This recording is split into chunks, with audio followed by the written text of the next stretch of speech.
Listo, ahí está grabando. Eh, listo. Entonces, yo puedo, o sea, lo que es necesario hacer es escoger cuál es el modelo adecuado.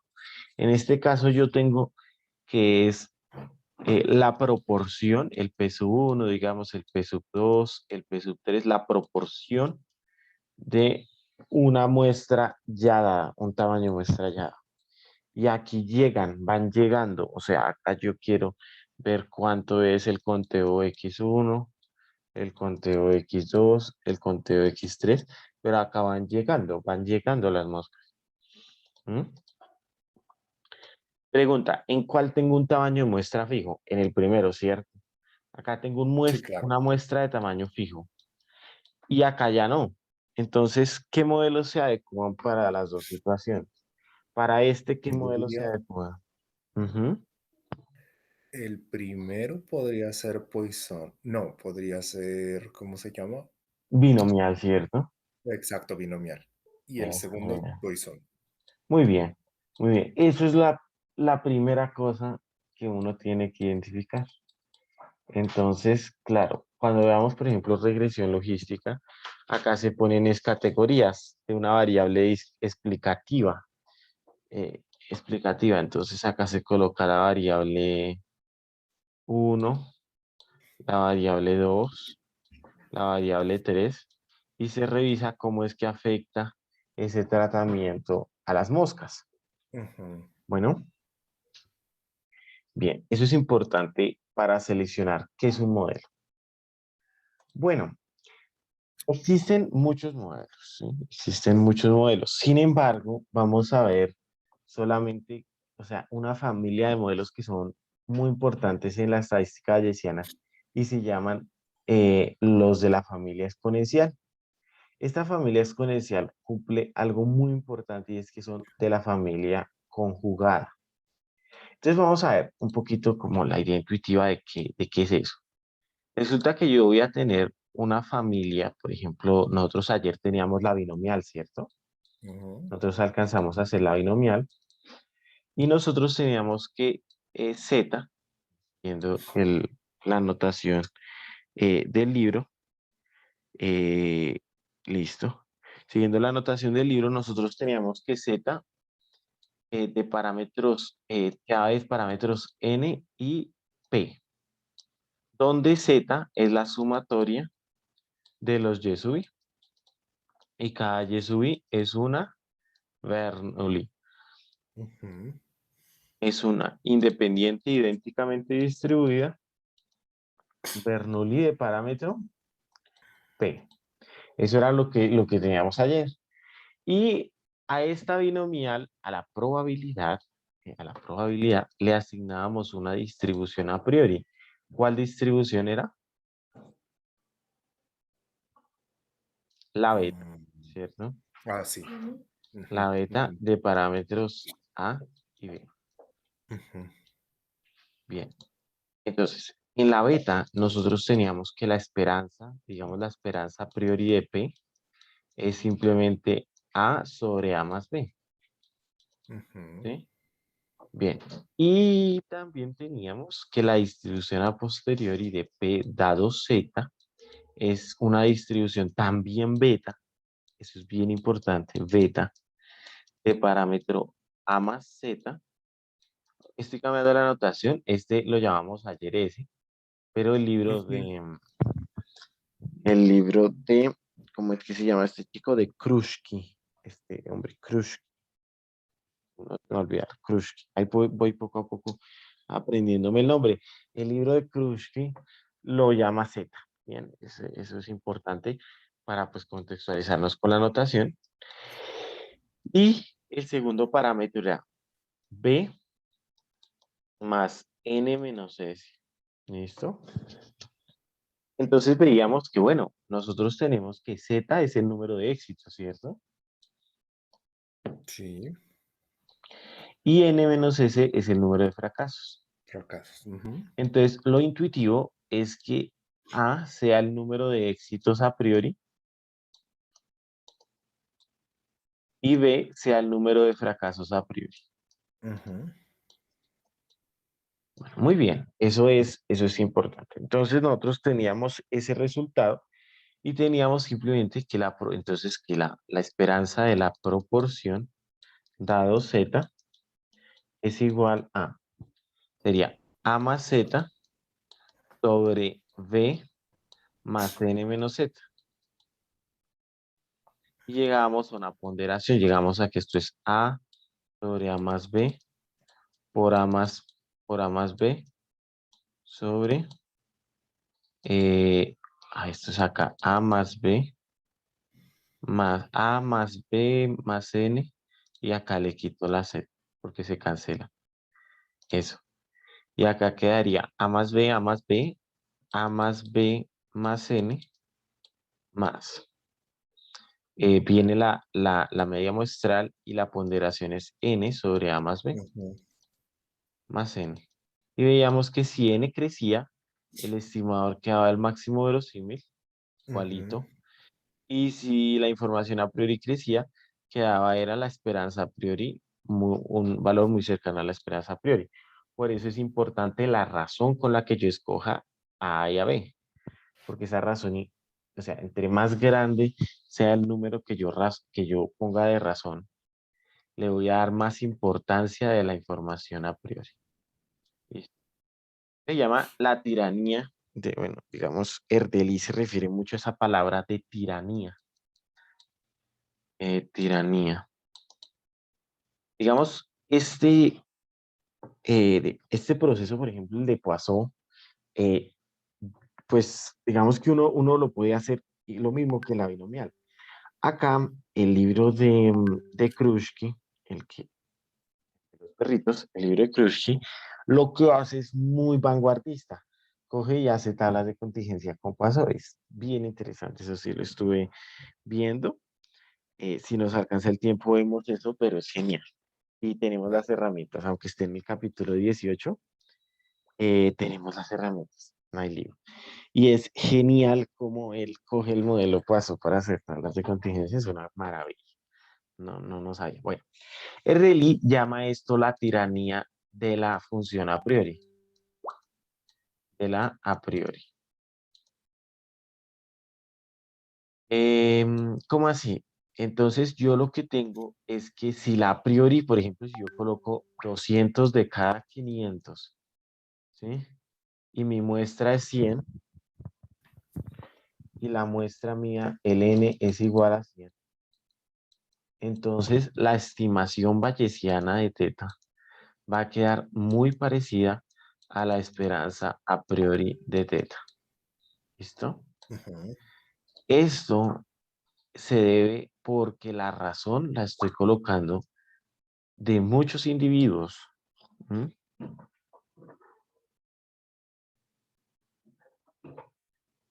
Sí, es grande.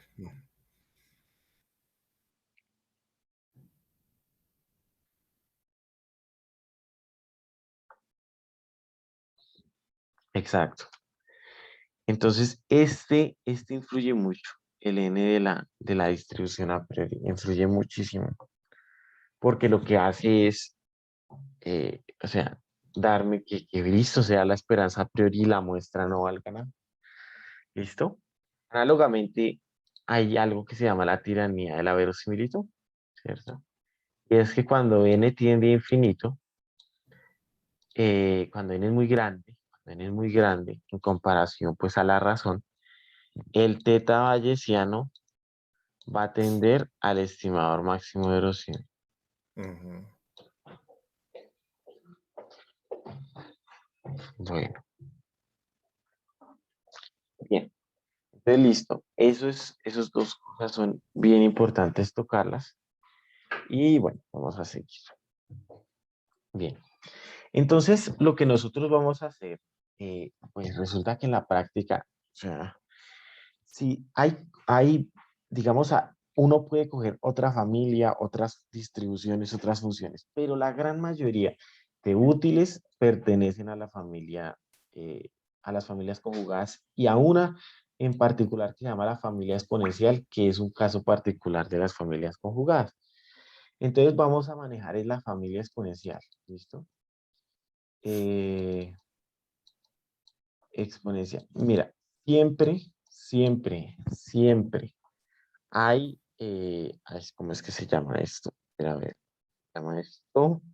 O sea, la familia exponencial tiene una serie de distribuciones Ujú. que son muy útiles, la verdad, que son muy útiles. O sea, eh, yo creo que no, o sea, no hay modelo de pronto que no se pueda adaptar a la familia exponencial. Es una familia grandísima. Entonces, pues si tú tienes un experimento que se pueda asociar a la familia exponencial, ese experimento va a pertenecer a lo que se denominan las familias conjugadas, ¿sí? Entonces vamos a ver qué es eso, ¿listo? Una motivación. Entonces, es el siguiente. Nosotros tenemos esta tabla que se presenta acá, y nosotros vamos a llenarla. O sea, nosotros no conseguí el primer libro. Ayer estaba viendo el de Krusky, pero no vi si tenía eso. Y no he visto el primer libro que tenga eso. Entonces, bueno, o sea, esta tabla sí es de libros de Lee, pero lo que quiero que se vea es que yo no he visto el primer libro que haga esto. Aparte de colocar que son conjugadas, que acá coloque esperanza a priori, ¿sí? Que acá coloque estimador verosímil y que acá coloque esperanza posterior. Eso no lo he visto y sería muy, muy bueno. O sea, una tablita en donde tú digas, listo, es geométrica, entonces es beta, la esperanza de la beta es este, la de la geométrica por Baxi civil es este, la esperanza posterior es esta.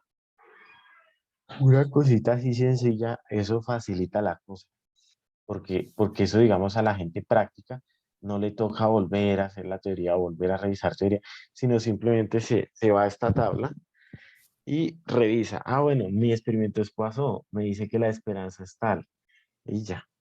Entonces, nuestra meta es llenar esta tabla, ¿bien? Ok, dale. Entonces, bueno, esa es una meta nuestra que vamos a como a tener delegado de este cursillo, y es porque es importante, ¿sí? Es algo bien importante. Voy a colocarla acá. Por ejemplo, ya tenemos, serán 5 columnas. eh, eh, entonces, bueno, viene acá, viene acá esta, viene acá esta. Y por ejemplo, nosotros ya hemos hecho la Bernoulli. La Bernoulli, esto va a tener 3 columnas, una, dos y tres. ¿Qué columna va a ser la primera? La primera columna va a ser la esperanza a priori, Ujú. ¿cierto? Que es importantísima, para la estimación. Entonces, la esperanza a priori la va a llamar así. Esta es la familia muestral. Esta es la familia conjugada. ¿Qué significa conjugado? Que yo voy a tener, si yo tengo una a priori de esa familia, por ejemplo, en este caso de la familia beta, esa es la a priori, y tengo una Bernoulli, la posteriori también sigue perteneciendo a esa familia, o sea, también es beta. ¿M? Ok. Entonces, para la Bernoulli se dice, entonces, de hecho, vamos a dar una definición. Sea una P de Y, que esto es muestra, perteneciente a una familia paramétrica de distribuciones, y P de teta, perteneciente a una familia nueva de distribuciones, vamos a llamarla F, se Ujú. dice que P de teta es conjugada para P de Y dado teta, y solo si la P de teta dado Y, o sea, la posteriori, pertenece a la familia F también. Aparte de que la a priori pertenece, la posterior pertenece. De Ujú. esta definición, que es la familia conjugada, nosotros vamos a ver un ejemplito para que se entienda esto. Entonces, voy a borrar acá, perfecto. Ahí tenemos la definición. Entonces, nuestro ejemplito es el siguiente. Sea un modelo muestral binomial, binomial, o sea, esta es binomial, ¿cierto? La muestral. Ujú. Y la a priori es que, ¿cómo se llama la a priori de la binomial que conjuga? Beta. La beta, muy bien. P de teta es una beta. Se dice que beta, o sea, la distribución beta, la familia beta, es conjugada para la binomial. Familia binomial es conjugada para binom, pues la a posteriori, o sea, P de teta dado Y, también es una ¿qué? Una beta. Beta De binom. otros, Ok. de otros parámetros. No, la posteriori es una beta de otros parámetros, Ujú. pero es Ok, una ok. beta. ¿Ya? Entonces, para la Bernoulli o para la binomial, no sé cómo mejor que la familia conjugada es la beta. ¿Ya? Ujú. ¿Listo? Y la esperanza de teta, simplemente pues la esperanza, digamos, de teta a priori es A sobre A más B. El estimador máximo verosímil es simplemente Y barra. Y Ujú. tenemos que la esperanza, o sea, el estimador bayesiano, que es la esperanza de dado Z, es igual a A sobre A más B por, eh, por A más B Esa es larga. sobre, Yo creo que sabes que se puede hacer mejor para que te alcance más cómodo. ¿Por qué no sí, pones la primera columna acá? Bueno, aunque sí te alcanzó normal. pues más o menos me falta un pedazo. Me falta el Sí. de Y barra sobre N sobre A más B más N. Y no, no alcanza. ¿Sabes qué? Creo que es más fácil si coges la primera columna en esta parte de acá y la segunda y la tercera en la parte de abajo. Eso sí, mejor. Porque pues yo no sé si las otras serán más largas, puede que tampoco alcance. Son parecidas porque son ponderaciones, lo mismo, nos va a quedar una ponderación de esta y una ponderación de esta. Incluso se podría colocar lo siguiente, se podría colocar, me acabas de dar una idea, vamos a ver cómo nos va mejor colocar regla, que se escucha muy chueco, eso mejor. Voy a colocar lo siguiente, voy a colocar mejor. Aquí va una ponderación, eh, sí, o sea, como cuatro columnitas, ponderación de la a priori, ponderación y la verosímil.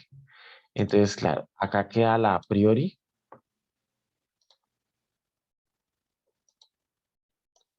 acá queda la a priori, o sea, la esperanza de teta, y acá queda la estimación verosímil.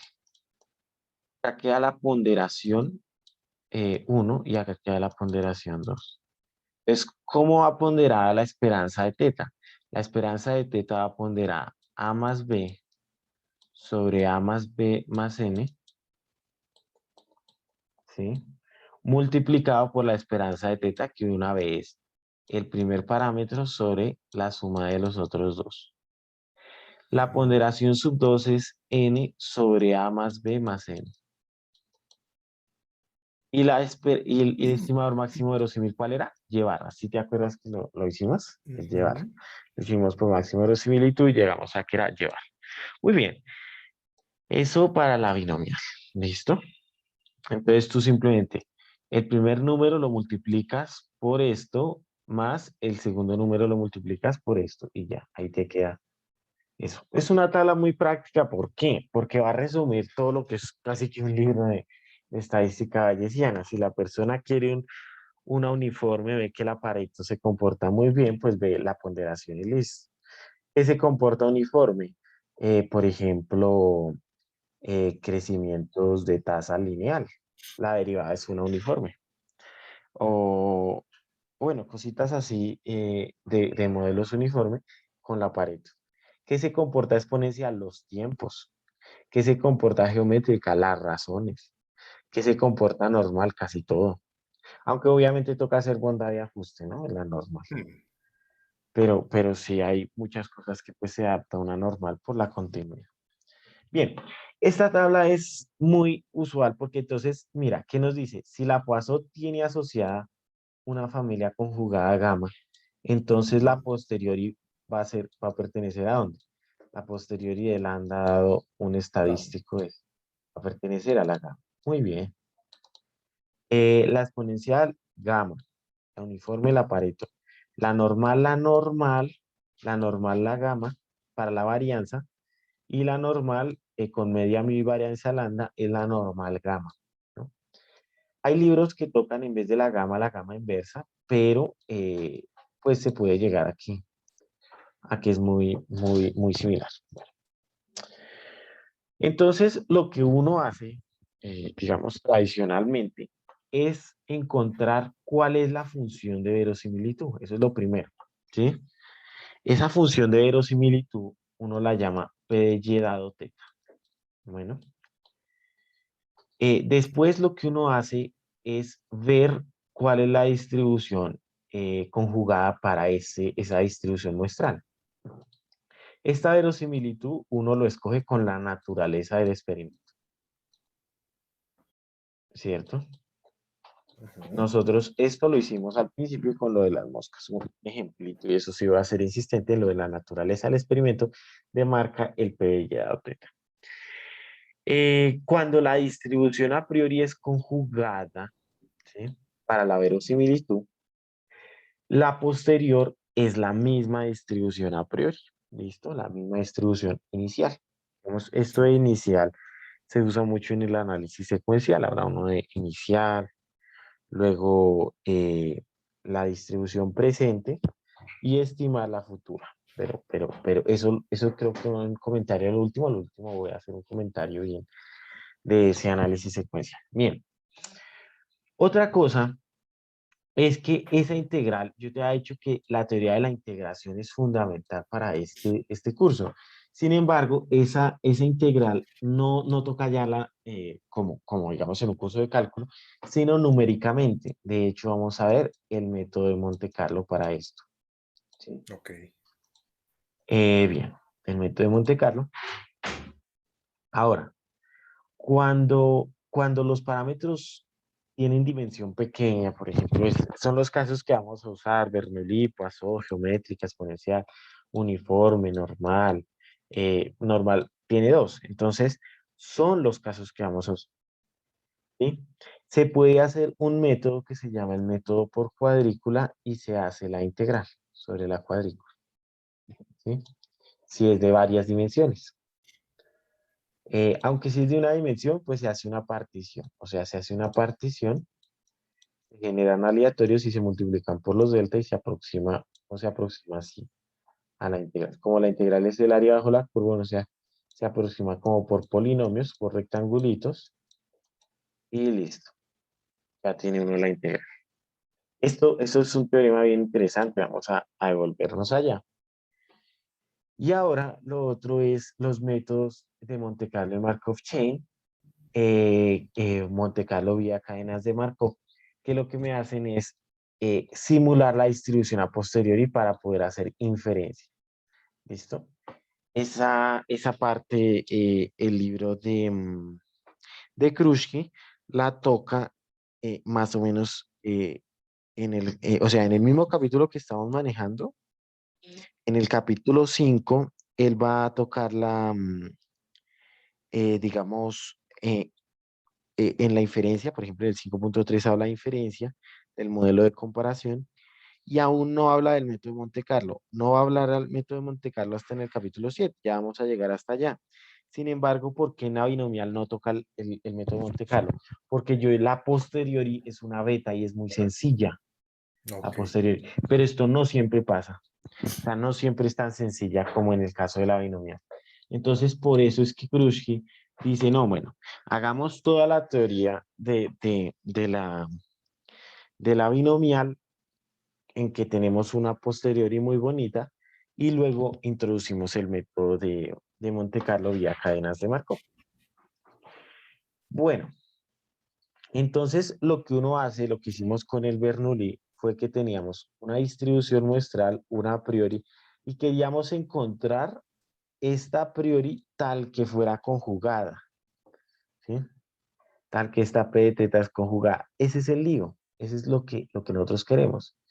Entonces la beta se adapta muy bien, porque de hecho la beta tiene teta a la algo por uno menos teta a la algo, y de hecho la binomial tiene esa forma. Eso va a ser muy importante, que uno vea la forma más o menos de que se van a combinar juntos, porque el teta se va a factorizar. Y dándonos pues la esperanza posterior, que ya la hemos discutido bastante, Ujú. eh, con esta ponderación, ¿vale? Entonces acá tenemos nosotros la muestral, que este sería X barra, notación de Kruskal. Ese sería X barra, esta sería la ponderación, esta sería la esperanza a priori y esta sería la ponderación. Ok. Bueno, ahora vamos a ver algo interesante y va a llamarse la distribución predictiva. Entonces, ¿qué es la distribución predictiva? La distribución predictiva me va a ayudar para la bondad del modelo. La bondad del modelo. La bondad del modelo. Me va a ayudar demasiado para ello.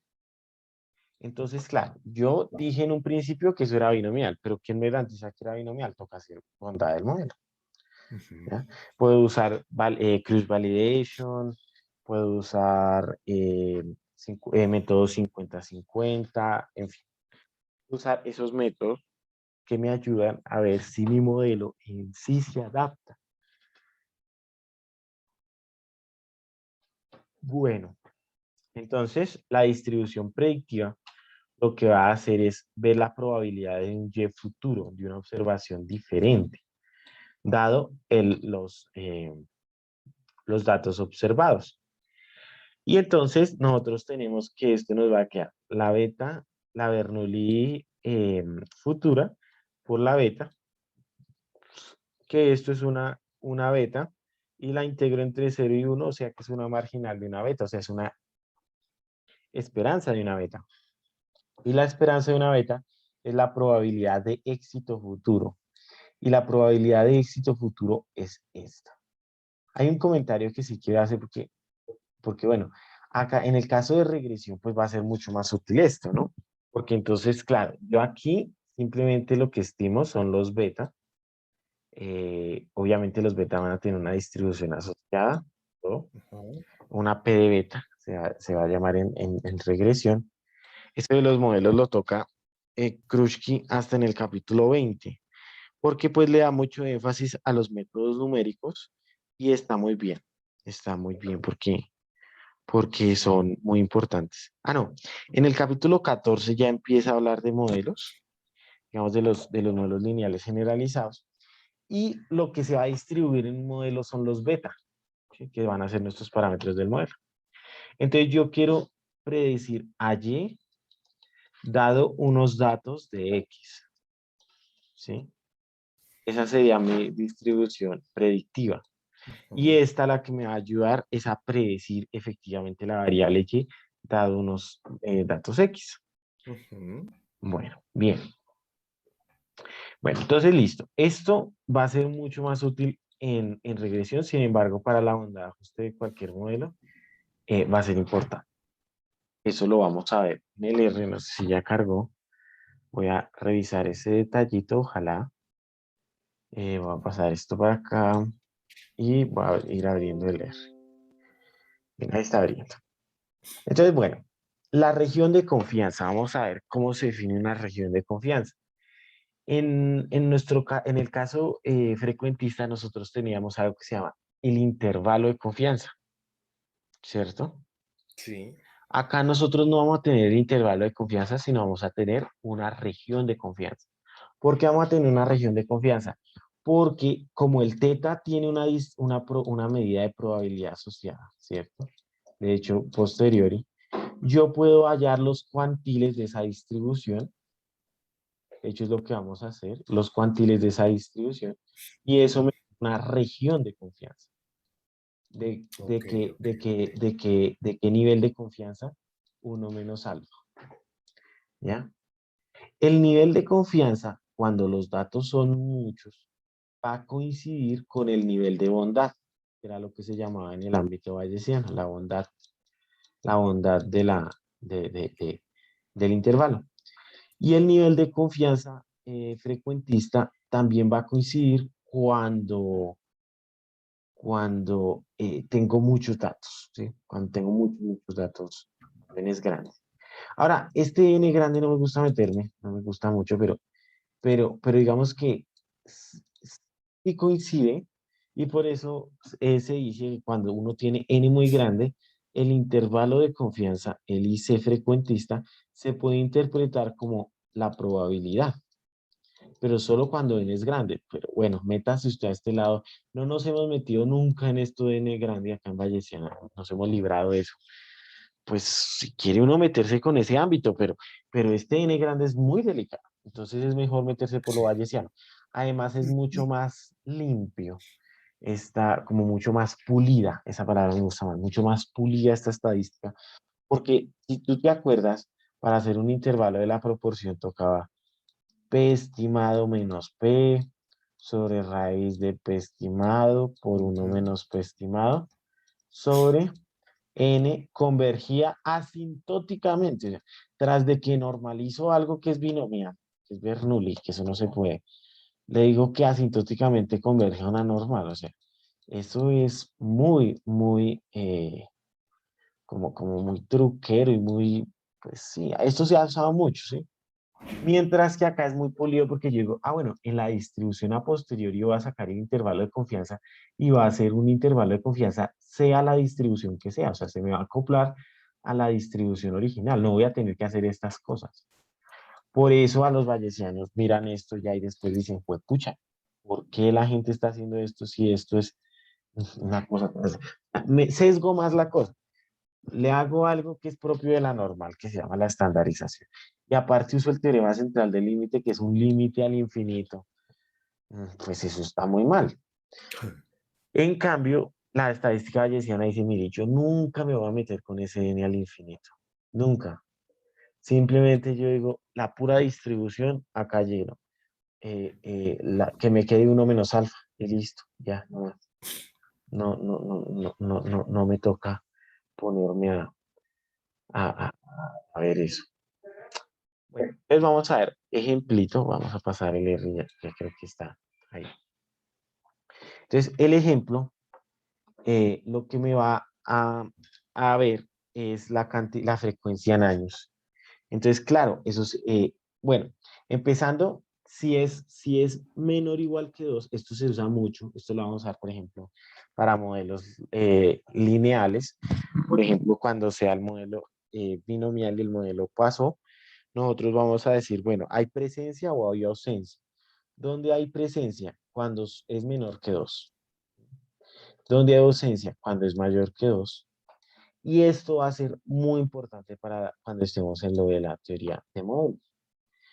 Bueno, entonces vamos a ver cómo nos quedan los datos. Vamos a tener una muestra de 129 que van a ser la suma de los de 0 y la suma de los de 1. Este experimento en sí es un Bernoulli. Bien, entonces nosotros vamos a tener otra cosa, es la suma de los y, que va a ser nuestro estadístico suficiente para la Bernoulli. Ujú. Y vamos a colocarle una a priori de parámetros A y B igual a 1, 1. Entonces, abrí muchos tableros. Voy a cerrar algunos tableros. Puedo cerrar este. Listo. Pues voy a abrir este tablerito y voy a colocar algo bien interesante. Si nosotros tomáramos como distribución a priori, o sea, P de teta, P de teta, una Bernoulli, perdón, una beta, beta de parámetros 1, 1. Ujú. Entonces, ¿qué me queda? Me queda que eso es un uniforme, o sea, eso es un 1, Uno, ¿no? Sí. un 1, muy bien. Beta 1, 1 es un 1. Entonces, la distribución a posteriori, eh, de hecho, la distribución a posteriori, ¿qué será? La distribución a posteriori me Uno dice que es también, ¿no? beta, sí, me dice que es, o sea, me dice que es, em, o sea, tengo beta 1, 1. Entonces, claro, la distribución a posteriori P de teta dado Y es proporcional a P de Y dado teta por 1, ¿cierto? Porque esta es la priori. Sí. Ujú. Eso, entonces me queda que la a posteriori es proporcional a la priori. Luego, si yo quiero maximizar esto, en este caso allá en la esperanza, voy a llegar a que el estimador será Y barra, o sea, algo equivalente a qué, a lo A uno. frecuentista, Ah, sí, claro. ¿vale? Entonces, en este caso estamos, y eso se llama una distribución a priori no informativa, porque no me informa nada, no me dice, es 1 a 1, ya, o sea, un éxito a un fracaso, 50-50 y le doy, o sea, yo le, digamos, a ese 50-50, si estoy muy seguro de que es 50-50, coloque números más grandes, 50,50. Pero como no estoy seguro, coloco un número bajito.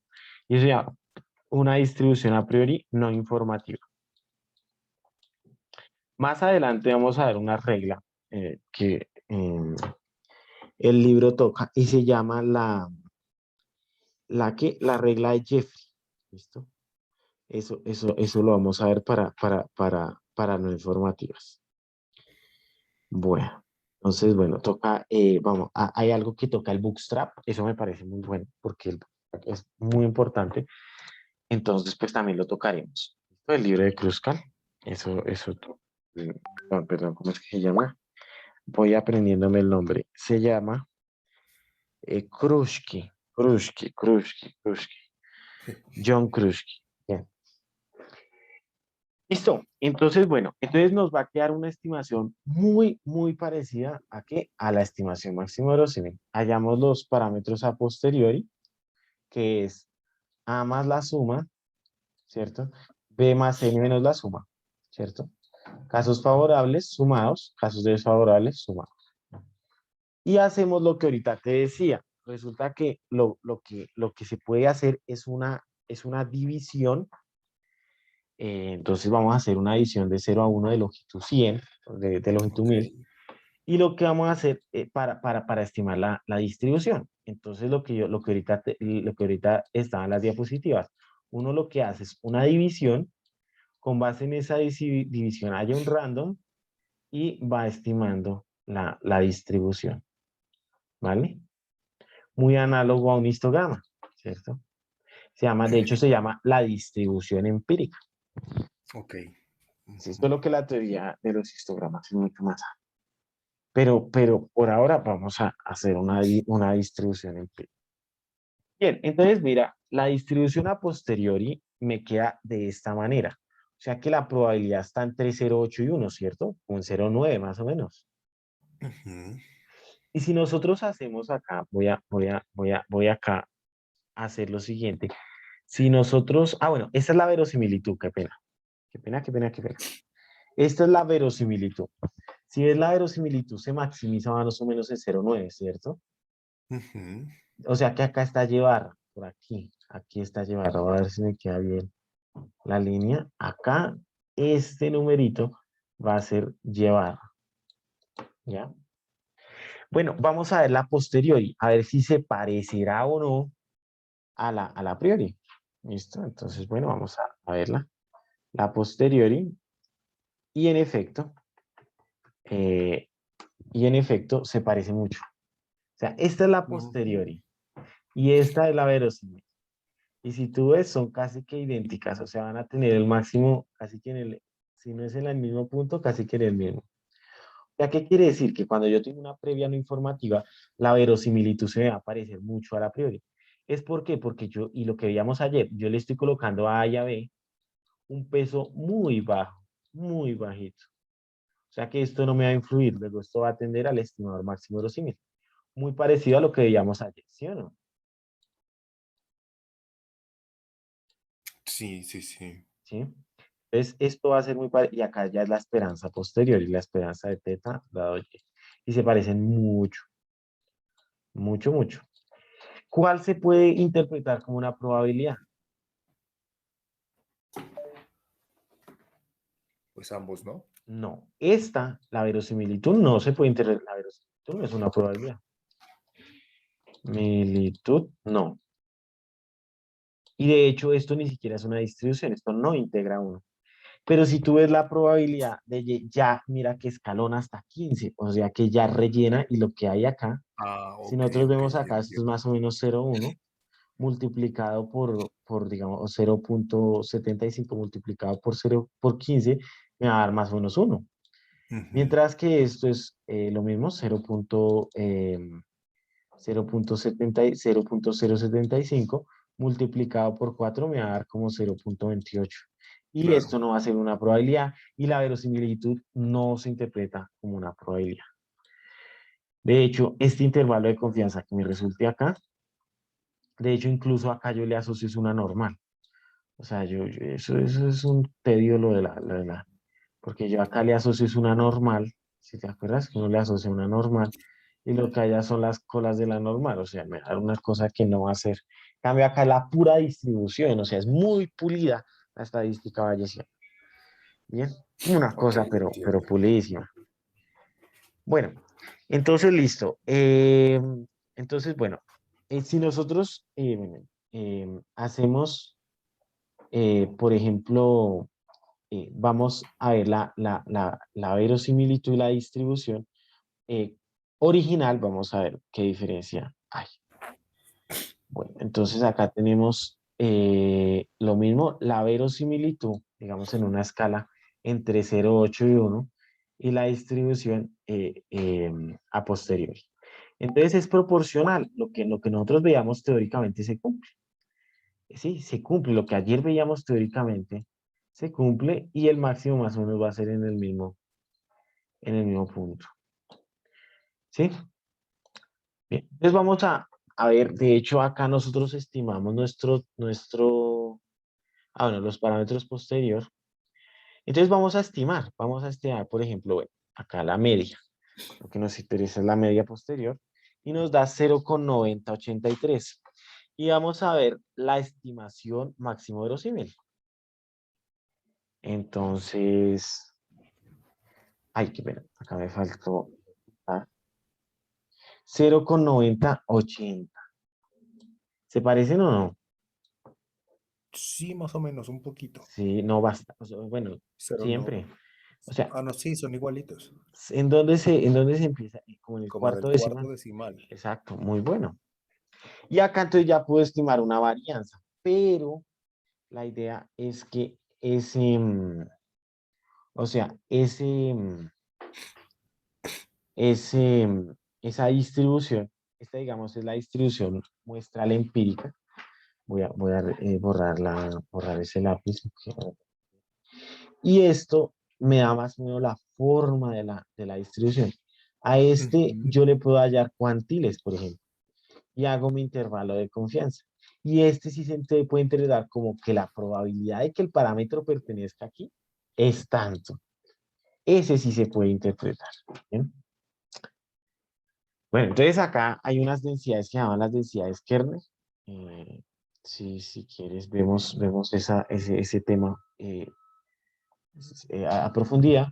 Y entonces la estimación Kernel es una aproximación de la densidad, una aproximación de la densidad. De hecho, es lo azulito.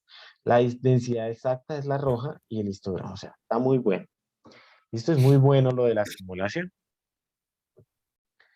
Ahora, hay una cosa y es que nosotros teníamos que la distribución, bueno, listo, hasta aquí vamos bien, quiero ver lo de inferencia sobre teta. Voy a pasar esto de las familias conjugadas un poco rápido, ahorita lo retomamos, pero es que quiero ver un poco lo de la inferencia, ¿vale?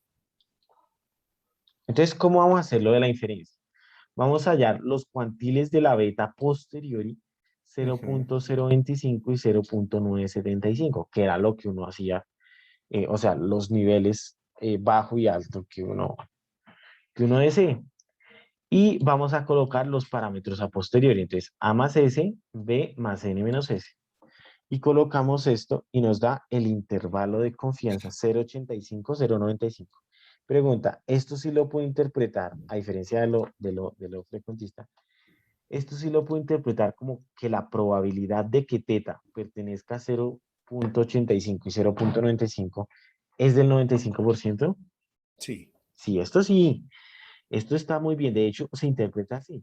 La probabilidad de que teta pertenezca a la región de confianza, de confiabilidad, la región de confiabilidad, es igual al 95%. Y está bien, pero solo por lo que es bayesiano, por lo que es el ámbito bayesiano. Si uno hace por ejemplo, un p.test, un pro.test, que es lo clásico, pro.test, y vamos a hacerlo de los datos. Voy a recordar cómo se llaman los datos. Esto es a nivel clásico. Entonces va a ser Y minúsculo. Vamos a hacer un pro.test, que esto es lo clásico. Ya, esta la usábamos allá en lo clásico, cuando estábamos repasando esa parte. Pro.test, esto se llama la frecuentista. El intervalo frecuentista. Entonces, pro.test de Y. ¿Listo? Y vamos a ver cómo me da. Verdad. Esto es SY, N. Entonces, si es, ¿cuánto me da? 0.849 y 0.95, ¿cierto? El intervalo de Ujú. confianza. Esto es frecuentista. ¿Se parecen o no? Sí. Se parecen, ¿cierto? Y de hecho, y el N es grande, ¿cierto? Entonces, en este caso, como el N es medianamente grande, este intervalo frecuentista se puede interpretar como intervalo bayesiano, pero porque Ok. ¿quién lo sustenta? ¿La estadística frecuentista sustenta eso? No, No, es la bayesiana. estadística bayesiana la que sustenta que esto se pueda interpretar como una probabilidad, o sea, como que la probabilidad esté ahí. Bien, esto era lo que nosotros usábamos, ¿no? El pro.test, y acá pues se hace un poco, o sea, todo uno lo hacía con pro.test, literal, todo, el p-valor, todo, todo. Acá sí se va a hacer un poquito más tedioso. Igual hay paquetes y todo, pero o sea, esto solo es normal, o sea, literal, todo es normal, ¿no? Para la estadística frecuentista, todo es normal. No es normal, Dios lo bendiga porque ese es el supuesto sagrado de los frecuentistas. Aquí no, acá tú puedes tener la distribución que tú quieras. Obviamente, si es conjugada, pues va a ser todo muy sencillo, pero puede ser la distribución que tú quieras. Por ejemplo, algo muy interesante, lo del p-valor. De hecho, vamos a ver una introducción a la inferencia, ¿te parece? Y es mucho más fácil. Por eso yo digo, uno corre un poco más rápido, uno entiende un poco más light la estadística bayesiana porque es más sencilla que la estadística frecuentista. ¿Te acuerdas qué es lo de tedio de que ver si rechazo, no rechazo, H0, HA, que si el p-valor no sé qué, que si la región de confianza sí, sí, cuándo y todo eso? Eso es un poquito, o sea, incluso muchas veces chocante en un principio. ¿Sí te acuerdas? Sí. En cambio, acá es re sencillo. Yo voy a tener, una partición. Recordemos cuál es la definición de partición. Es una partición. Sí, sí nos acordamos más o menos de que es una partición. Por allá. ¿Un espacio muestral? Recordemos que es una partición. Entonces, veamos. Sea, por ejemplo, nosotros vamos a requerir particiones del espacio parametral. Entonces, sea teta 1, teta 2, hasta teta n se dice que es partición de teta, que es partición de teta, sí, solamente sí. Primero, la unión de todos estos, la unión desde igual 1 hasta n, de los teta sub i, esto es una unión disyunta. Igual a 1, ¿no? Exacto, es igual a todo el teta, a completico el teta. Y lo segundo es que si i y j son diferentes, la intersección entre i intersectado con teta j es igual a vacío para todo y diferente de j. Ujú. ¿Listo? Eso es una partición. En esas particiones lo que uno va a tener son hipótesis. Entonces, digamos, mi hipótesis 1 es que el teta pertenezca al teta 1. Mi hipótesis 2 es que el teta pertenezca al teta 2. Y hasta, voy a ver, por ejemplo, mi hipótesis n va a ser que el teta pertenezca al teta sub n. ¿Listo? O Ujú. sea, la inferencia es mucho más general. Y yo voy a tener probabilidades asociadas. ¿Sí? O incluso p-valores también se pueden denominar, son los análogos. Entonces, primero, el P1 será igual a la probabilidad de que teta pertenezca a teta 1. Por ejemplo, esta probabilidad es 0,1. P sub 2 es igual a la probabilidad de que teta pertenezca a teta 2. Esta probabilidad es 0,9. Y la probabilidad del resto, P sub K, la probabilidad de que teta pertenezca a teta sub K, es igual a 0 para K mayor o igual que 3. Y tú ves cuál es lo más probable. Esta, ¿cierto? Mm. Del 90%. O sea, dice acá que la probabilidad de teta pertenecerá es del 90%. Entiendo. Entonces, ¿qué me va a decir la inferencia? ¿Qué hipótesis? Acá sí se puede hablar de aceptación. ¿Qué hipótesis acepto? Ah, pues la segunda. Perfecto. Ya. Mucho más fácil, me parece a mí, que la estadística frecuentista. Mucho más general. Sí. Una cosa mucho más general. ¿Listo? Esto es la inferencia. Y por eso es muy sencilla. O sea, la inferencia es muy sencilla en el ámbito bayesiano. Inferencia. Muy sencilla, una cosa sencilla. Pero igual hay que tener la frecuentista para ver esto.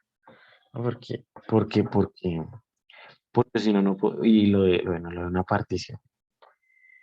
Bueno, entonces sigamos. Bueno, entonces, bueno, el intervalo de credibilidad también se puede usar con simulación. ¿Cómo así? Lo hago con cuantiles. Entonces, ponle cuidado. Yo genero, digamos, 1000, 10.000. Incluso para que me quede más parecido, puedo 100.000. Esto no es muy pesado para el compu. Y hallo con la función cuantile de esos que generé, voy a hallar el cuantil 0,025 y 0,975 y me va a resultar algo muy parecido. Obviamente no es tan exacto como el de la distribución beta.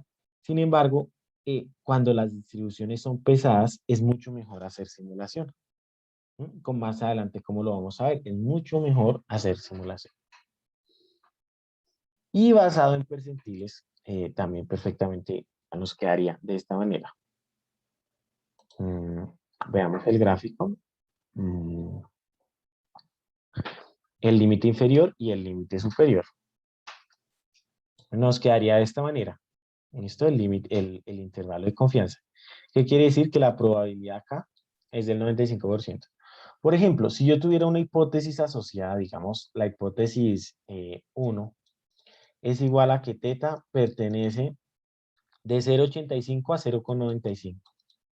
0,85 a 0,95. Mi hipótesis 2 es que teta pertenece desde el 0 hasta el 0,85. Y mi hipótesis 3 es que teta pertenece desde el 0,95 hasta el 1. Entonces, si tú ves, P sub 1 es esta cola. ¿Cuánto mide esta cola? 25%, ¿cierto? Ujú. Perdón, 2,5%. P sub 2 es esto interno. ¿Cuánto mide esta probabilidad? 95%, ¿sí o no? Sí, claro, Y está P muy sub bien. 3, exacto, 2,5%. O sea que bajo ese sistema de tres hipótesis, ¿cuál escojo? La segunda. Perfecto. Listo. Muy bien. Eso es lo que, y de hecho hay una en el capítulo 6 del libro de, ¿sí es en el capítulo 6? Sí, sí, sí. Capítulo 6, em, él, él hace una comparación de esto, de la influencia. Kruskal. Kruskal es que llama, a mí se me olvida, ¿no? Acá tengo el libro porque se me olvida. Kruski. Bien, está clarito, ¿sí? Sí, sí, sí, No hay está bien. ningún tipo de dudas o sí, ¿no? No, hasta ahí voy bien. Por ejemplo, la probabilidad de que teta sea mayor que 0,9. Por ejemplo, en dado caso, si yo tengo esta hipótesis, este sistema de hipótesis, vamos a ver este sistema de hipótesis. La hipótesis nula es que teta sea mayor a 0,9. Perdón, la hipótesis uno. La hipótesis 2, solo dos hipótesis, es que teta sea menor o igual a 0,9. Entonces, P de 1 sería igual a la probabilidad de que teta sea mayor que 0,9. Entonces, Ujú. hallamos esa probabilidad y esta probabilidad es 0,1. Con 1. Y la P sub 2, pues será el complemento, sea 0,9. Luego, ¿cuál hipótesis voy a tomar? H sub 2. H sub 2. Sí, es mucho más fácil que lo frecuentista. En serio, ¿verdad? Es que lo frecuentista, bueno, no es muy adecuado decir esto, pero no es muy pulida. No es pulida, de hecho. Hace aproximaciones tal, guarapazo, tal, y aproximamos esto a la normal y no sé qué, y veamos que el p-valor no sé qué, y sí, sí, cuándo, bla, bla, bla, y que el n tiene que ser grande y que no sé qué. En cambio, esto es muy pulido, y al ser tan pulido, las cosas son muy sencillas. Lo único es que toca saber programar, pero las cosas son muy, muy sencillas, ¿vale? Ok. Bien. Bueno, por ejemplo, nosotros podemos hacer eh, inferencia sobre el complemento. Eso lo podemos hacer. Y pues exactamente lo mismo. ¿Listo? No voy a tocar eso, pero es exactamente lo mismo. Bueno, si quieres toquémoslo rápidamente. Nosotros tenemos acá que el teta posteriori, o sea, vamos a ver cuál es el histograma. El histograma, de hecho, va a ser inverso a. Entonces, ¿cómo nos va a quedar? De hecho, acá está la inferencia. Y nos va a quedar, si nosotros tenemos el otro era así. O sea, va a ser el espejo. El espejo va a ser. Y va a ser el complemento. Entonces ya claro, acá va a estar entre 0,5 y 0,15. Y esta va a ser la probabilidad de fracaso. Pero digamos que esto uno lo puede intuir, no es tan necesario hacer inferencias sobre el complemento. Ok. Bien, bueno, está claro. Entonces lo que tenemos que tener para hacer inferencia es una partición del espacio parametral. Ujú. ¿No? Y esto va vía la teoría de la decisión, porque entonces resulta que el primer espacio parametral me va a mandar a una categoría 1, el segundo me va a mandar a una categoría 2 y el n-ésimo me va a mandar a una categoría n. Ujú. Acá tengo los datos, voy a ver esos datos a dónde me envían, si a este o a este o a este. Los análisis discriminantes, por ejemplo. Entonces, es muy sencilla esa parte. Si aparte de pertenecer a esas categorías, eh, hay más alternativas, por ejemplo, alternativas para tomar. Alternativas. Alternativas. Esto es vía teoría de la decisión.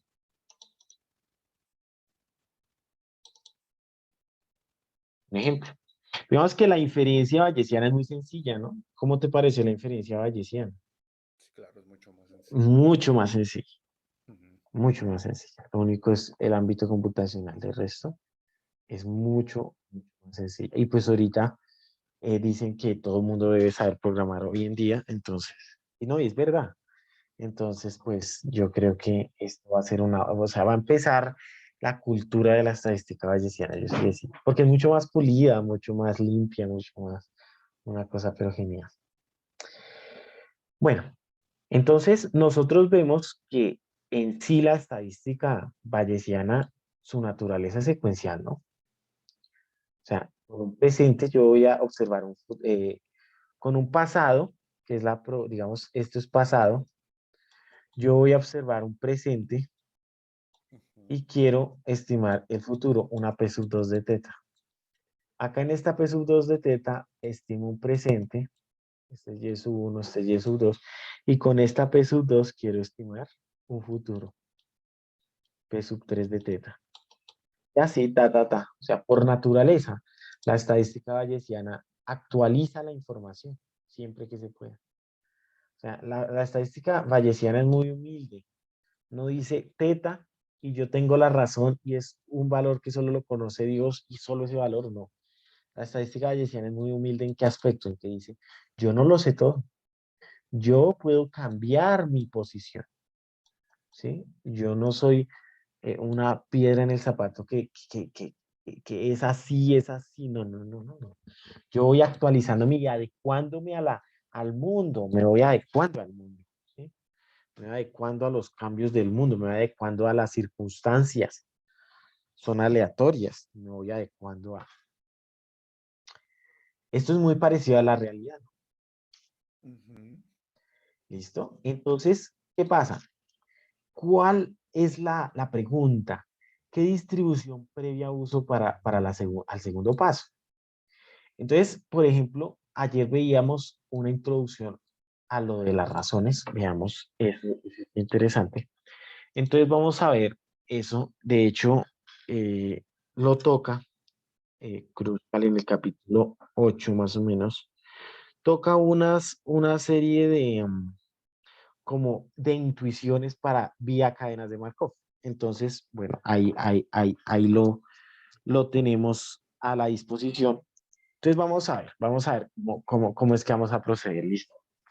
Entonces, por ejemplo, en el análisis secuencial vamos a proceder de la siguiente manera. Tengo una previa uno, ¿cierto? Ujú. Y tengo unas observaciones Y1. Con estas observaciones voy a estimar, voy a estimar, voy a estimar la P sub 2 de teta, ¿sí? ¿Qué pasa? Pues hay, digamos, unos métodos para ponderar el pasado. Entonces, ponderación del pasado.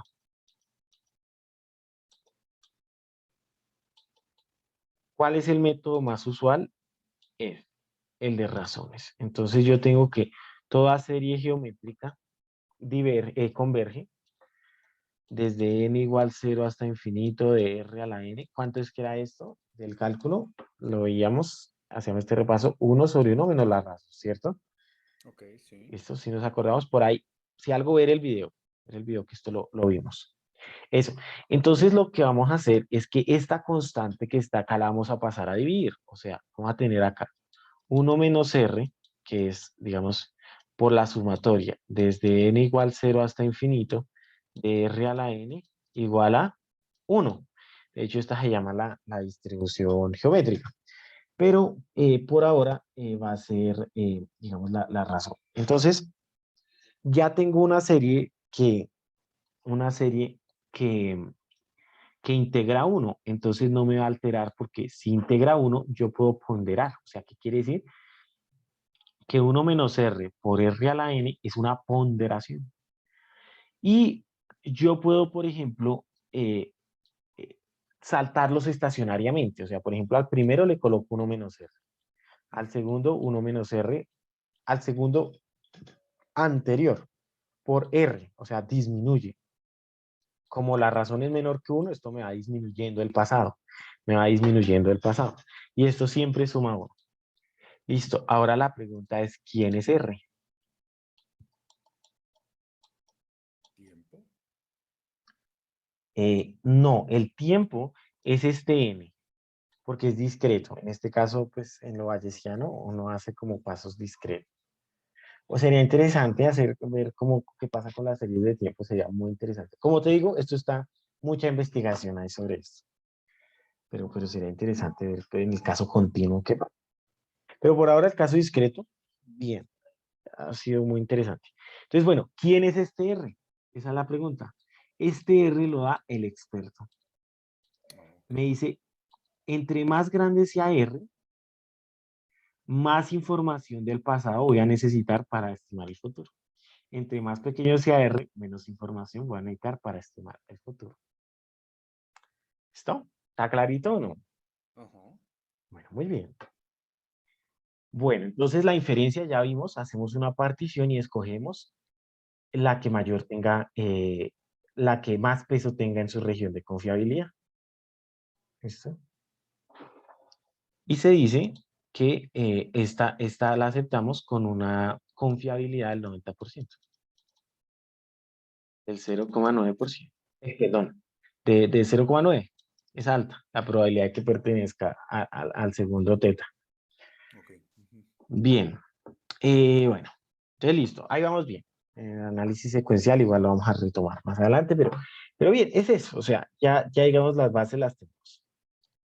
Vamos a ver otro modelo que va a también pertenecer a la familia de los modelos conjugados, pero para ello quiero que veamos que este resultado, ¿listo? Para la distribución Poisson, ese cuadrado será insesgado. ¿Tú qué crees? Debería, ¿no? No necesariamente porque, ¿por qué? Porque nosotros ya teníamos un estimador buenísimo que es llevar.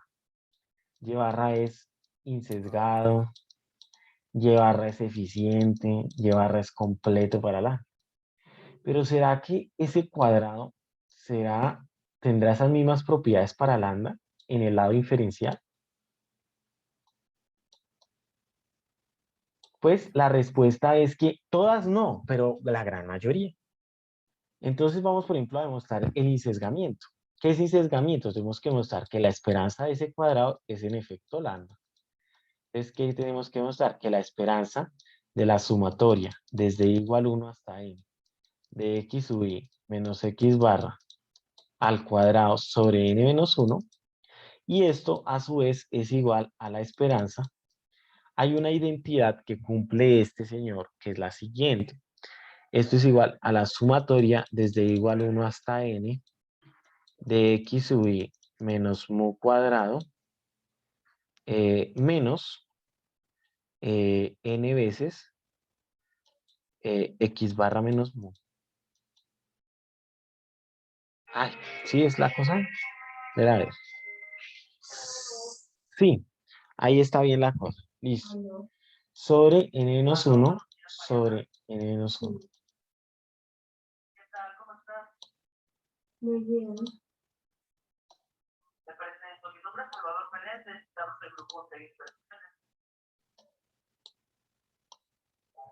Sí, sí, sí, qué pena, pero yo no estoy buscando la inversión.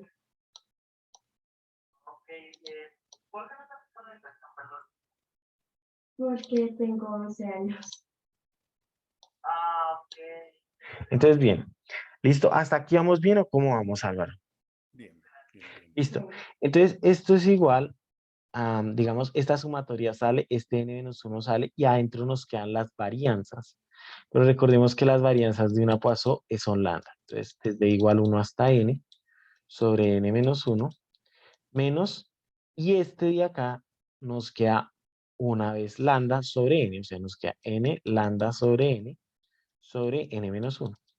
Ujú. Se cancela el n, nos queda, sumo n veces lambda, entonces me queda n veces lambda, menos lambda sobre n menos 1, saco factor común lambda y lambda me queda factor de n menos 1 sobre n menos 1, o sea que me queda igual a lambda o no, lambda. O sea que efectivamente ese cuadrado es insesgado para lambda. Pero esto solo pasa porque la varianza de una Poisson es igual a también a la. Claro, el estimador es. ¿Será que es eficiente? Uy, ahí sí no, ahí sí corre peligro. Ahí sí corre peligro. Bien, bueno, entonces listo. Eso es importante porque resulta que yo puedo dar toda la estadística bayesiana. De hecho, ¿dónde es que era? ¿Dónde es que se da? A ver, más arriba. A mí me parece que yo lo coloqué. Si algo retomemos esa parte. Acá. Ay, ay, de pronto yo lo borré a lo último. Ah, bueno, pues madre, no hay lío, no hay lío, no hay lío.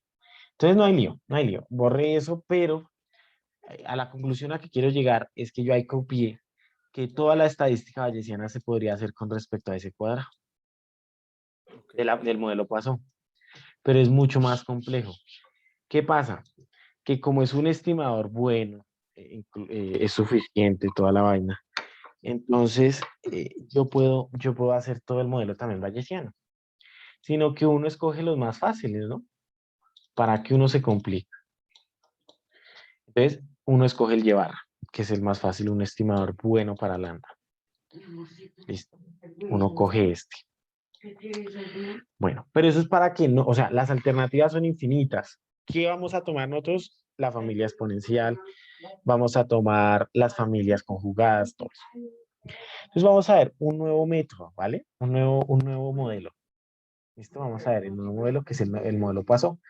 Y vas a ver que es exactamente lo mismo. O sea, si se entendió el binomial, el Poisson va a ser súper sencillo porque va a ser exactamente lo mismo, ¿vale? Ok. Junior, ¿te parece Señor. si es que te quería pedir un favor? Ujú. Mm, Tengo un trabajo que desarrollar de las materias